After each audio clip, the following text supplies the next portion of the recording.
জয়গাঁয় শান্তিপূর্ণভাবে পালিত হলো ঈদ উল ফিতর।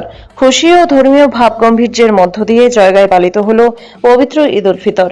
এদিন শহরের মোট 8টি মসজিদে মুসলিম সম্প্রদায়ের মানুষ নিয়ম মেনে ঈদের নামাজ আদায় করেন।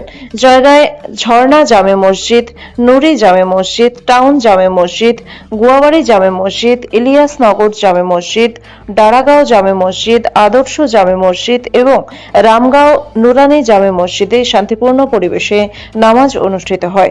সকাল 10:30টার মধ্যেই অধিকাংশ মসজিদে নামাজ সম্পন্ন হয়। বিশেষ করে ঝর্ণাবস্তি জামে মসজিদে সকাল থেকেই ভক্তদের সমাগম লক্ষ্য করা যায়।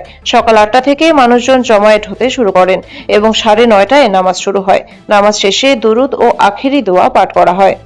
দেশজুড়ে শান্তি, সম্প্রীতি ও ভ্রাতৃত্ব বজায় রাখার জন্য বিশেষ প্রার্থনা করা হয়।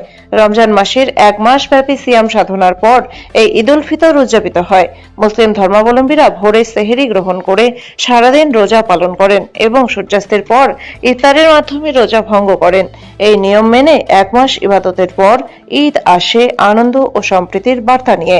নামাজ শেষে সকলেই একে অপরকে আলিঙ্গন করে ঈদের শুভেচ্ছা বিনিময় করেন।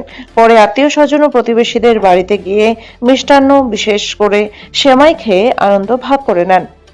উৎসবকে কেন্দ্র করে যাতে কোনো অপ্রীতিকর ঘটনা না ঘটে সেদিকে নজর রেখে জয়গা থানার পক্ষ থেকে কড়া নিরাপত্তা ব্যবস্থা গ্রহণ করা হয়। ফলে গোটা এলাকায় শান্তিপূর্ণভাবেই ঈদ উদযাপন সম্পন্ন হয়।